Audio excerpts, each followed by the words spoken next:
Caro presidente Lindbergh Farias, caro presidente Alexandre Tombini, diretores do Banco Central, Altamir Lopes, Carlos Araújo, senhoras e senhores senadores, cumprimentos pela exposição. Eu já engato no que o senador Ciro Miranda perguntou.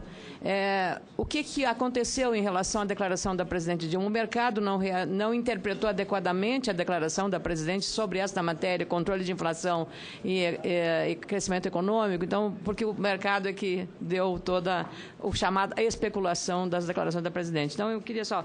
O senhor fez uma radiografia positiva, ou pelo menos cautelosa, em relação ao desempenho econômico. Todos nós torcemos para que a economia vá bem, porque é bom para o país, não é uma questão política. Mas os números, presidente Alexandre Tombini, estão, em relação à balança comercial, o pior desempenho desde 2001. Um déficit de 5,1 bilhões de dólares. Também, em relação à produção industrial, recuo previsto de 2,1%. E essa questão da inflação, que parece ter sido a raiz do desentendimento ou da interpretação equivocada do mercado, hoje os especialistas na área econômica trazem matérias sobre isso, e o senador Armando Monteiro já enfocou um pouco isso. Delfim Neto, hoje, no Valor Econômico, diz o seguinte: a nossa política econômica enfrenta um dilema extremamente sério. Deve elevar ou não a taxa de juros real para gerar algum desemprego e, assim, reduzir a perturbadora taxa de inflação que teima em namorar com o limite superior da meta inflacionária? Indaga ele. Por um lado, é claro que se trata de um desequilíbrio entre oferta e demanda globais que poderia ser minorado pela redução da demanda pública. Por outro, não é menos claro que, ainda que estejamos com um baixo grau de desemprego, a economia está crescendo muito pouco e abaixo da sua capacidade. O próprio Banco Central, no relatório referido por Vossa Excelência, lá num detalhe sobre a questão econômica, conclui que, abre aspas, reajustes salariais acima dos ganhos de produtividade tendem a gerar pressões inflacionárias que são mais expressivas no setor de serviços, mencionado há pouco pelo senador Armando Monteiro. Por isso, não escondeu a certeza de que a recente moderação dos aumentos salariais e menores reajustes do salário mínimo tendem a implicar pressões inflacionárias menores do que as identificadas no passado recente. E também o economista-chefe do Itaú Unibanco, Ilan Goldfach, também em artigo hoje, diz que as desonerações tributárias, se repassadas aos preços, aliviam a inflação no curto prazo, mas pioram no longo prazo, já que incentivam o consumo e não o investimento. Aliás, eu lembro a propósito que a redução do IPI para automóveis não teve o efeito de redução do preço do veículo. Ele diz que desonerações focadas nas empresas, financiadas por cortes de gasto público, teriam um efeito benéfico no longo prazo. Da mesma forma, inúmeras reformas que atacam a complexidade de produzir no Brasil, com impacto direto na produtividade, poderiam incentivar o crescimento e, simultaneamente, combater a inflação de forma permanente. E, para terminar, presidente, rapidamente, o governo, especialmente a área econômica, tem visto o crédito como um importante instrumento de estímulo à economia. Ainda é possível crescer com base na expansão do crédito em um momento em que as famílias comprometem percentual relevante de sua renda com o pagamento das dívidas? Se o desemprego crescer por conta da crise externa, não há risco de elevação e inadimplência? E, finalmente, a taxa de câmbio foi uma grande aliada do Banco Central no combate à inflação até 2011. Ela chegou perto de 1,5 em alguns momentos, R$ 1,50. Nos últimos meses, a taxa parece estar galgando novos patamares. Primeiro, R$ 1,70, depois R$ 1,90 e agora acima de R$ 2,00 a cotação do dólar. Quais as implicações da desvalorização do real para o controle da inflação e da preservação da taxa Selic no atual patamar de 7,25%? E só a última questão. O senhor falou muito bem sobre o desempenho da agricultura, com uma estimativa de 183 milhões de toneladas este ano. Isso é muito importante para o país. E eu queria saber se o Banco Central, neste momento, realiza algum tipo de estudo para mostrar o impacto que a deficiência na logística provoca, inclusive sobre o desempenho da inflação. Eu acho que essa é uma questão estrutural, mas ela tem realmente significado uma questão muito relevante. Muito obrigada, presidente. Presidente, pela ordem. Eu gostaria só de fazer um pequeno adendo à pergunta da senadora Ana Amélia, porque é a mesma pergunta que eu iria fazer. Com a anuência do senador... Senador Hollenberg permitir... Como eu posso negar um pedido do senador Blair Maggi, presidente da Comissão de Meio Ambiente? Muito obrigado, senador. É bem rápido, porque já vamos aproveitar a mesma resposta. Dentro do que a senadora Ana Amélia perguntou, eu só gostaria de saber se o Banco Central já capturou o aumento dos preços dos fretes que ocorreram nos últimos meses. É algo de média 30% superior ao que aconteceu no passado. E se não capturou, em que momento isso vai ser capturado e quanto o Banco Central acha que isso aí estará impactando na inflação que será medida no futuro? Muito obrigado. Com a palavra o presidente. Bem, em relação à sua primeira pergunta, senadora Ana Amélia, eu tive a oportunidade de explicar agora novamente do lado do mercado. Bom, o esclarecimento foi no sentido de que nada do que foi dito pela presidente na semana passada implica em qualquer tolerância em relação à inflação. Logo, o mercado deve entender que o governo, por um lado, e o Banco Central, por outro, estão imbuídos, né, da missão de manter a inflação sob controle e, no caso do Banco Central, trazê-la para as metas estabelecidas pelo próprio governo. Então, em relação a isso, eu tive a oportunidade de fazer declarações que estão divulgadas no blog do Planalto, as declarações em relação ao esclarecimento, em relação ao fato de que, se e quando o Banco Central achar necessário, usará o instrumento de política monetária para fazer essa convergência da inflação se materializar.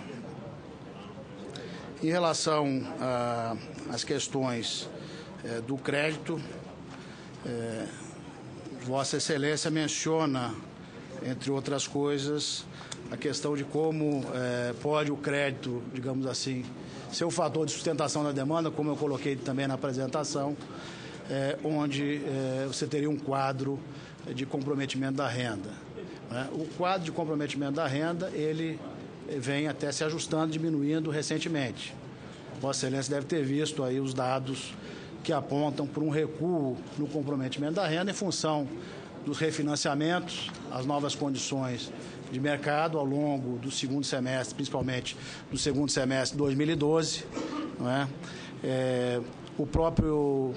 A relação, o endividamento, que é um conceito diferente do comprometimento da renda. O comprometimento da renda mexe com fluxo, não é, com pagamento de prestação.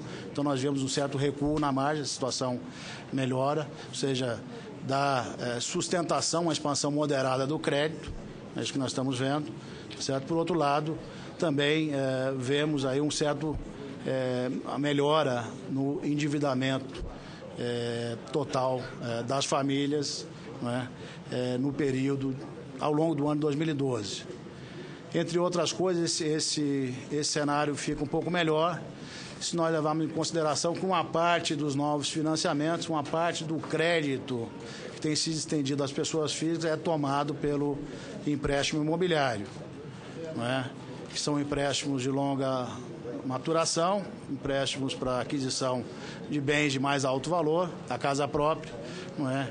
Que certamente a despesa com a prestação da casa própria, de certa forma, substitui a despesa com o aluguel. Não é? Então, ainda que o quadro nominal tenha sido de redução do endividamento das famílias, quando coloca esse fator de uma maior presença do crédito imobiliário, então essa situação acho que fica um pouco mais clara, tem melhorado na economia brasileira, não tem agravado esse indicador. Em relação a câmbio, o que o Banco Central tem dito, não é, em relação à política, em relação à moeda estrangeira, primeiro, que o câmbio no Brasil é flexível, não é? Ele está ali para absorver choques, sejam choques favoráveis, uma grande elevação, digamos, dos nossos termos de troca, uma elevação, um aumento do valor das nossas exportações em relação às nossas importações, como ocorreu num período relativamente longo, entre 2004 e 2007, isso se reflete no câmbio. Certo? O câmbio vai refletir essa melhora nos termos de troca. Por outro lado, também, como vimos em vários episódios, com o aumento da aversão ao risco, com a redução dos fluxos internacionais durante a crise, o câmbio também absorve esses choques e ele é flexível para absorver esse choque. Então, há uma depreciação do real nessas circunstâncias. Então, nós criamos as condições para que o câmbio flutuasse de forma que ajudasse o ajuste da economia brasileira. Porque, entre outras coisas, nós temos hoje um valor de reservas que cria uma situação do setor público brasileiro de credor líquido em moeda estrangeira. Então, mesmo diante de um choque desfavorável, quando o câmbio desvaloriza, a condição, o impacto sobre as condições das finanças públicas, um impacto favorável no primeiro momento. Então, nós temos condição de entrar com medidas contracíclicas, um período em que você deve entrar com medidas contracíclicas, porque está tendo redução de fluxo internacional, como foi o caso na reação da crise de 2007, 2008. Né? Então, ele serve para isso, tem servido bem a economia brasileira. Agora, além disso, o que nós dissemos? Nós dissemos que o Banco Central vai estar sempre pronto para entrar no mercado, para fazer com que ele funcione nas suas diversas dimensões, seja no mercado futuro, seja no mercado, como se chama, mercado spot, mercado à vista, seja nas linhas de financiamento ao comércio. Em havendo uma dificuldade temporária, o Banco Central tem a capacidade de entrar com as garantias devidas, né, nesse mercado para fazer com que ele funcione de forma adequada.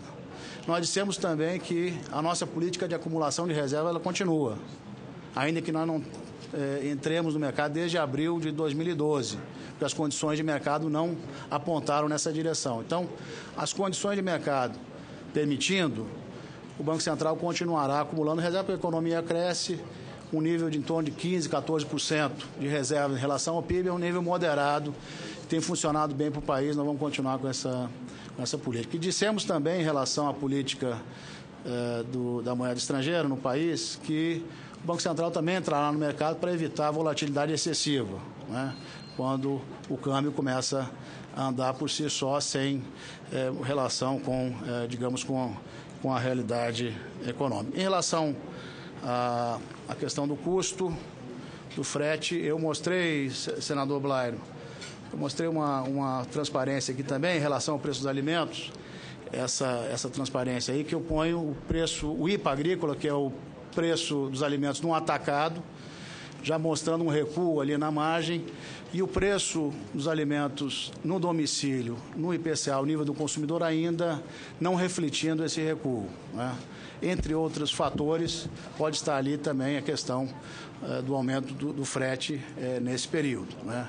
Nós estamos olhando essa questão, obviamente nós não entramos no detalhe do detalhe, mas certamente a questão que Vossas Excelências levantam pode estar por trás, digamos, dessa defasagem entre o preço no atacado refletindo no consumidor. Nós estamos acompanhando isso com atenção.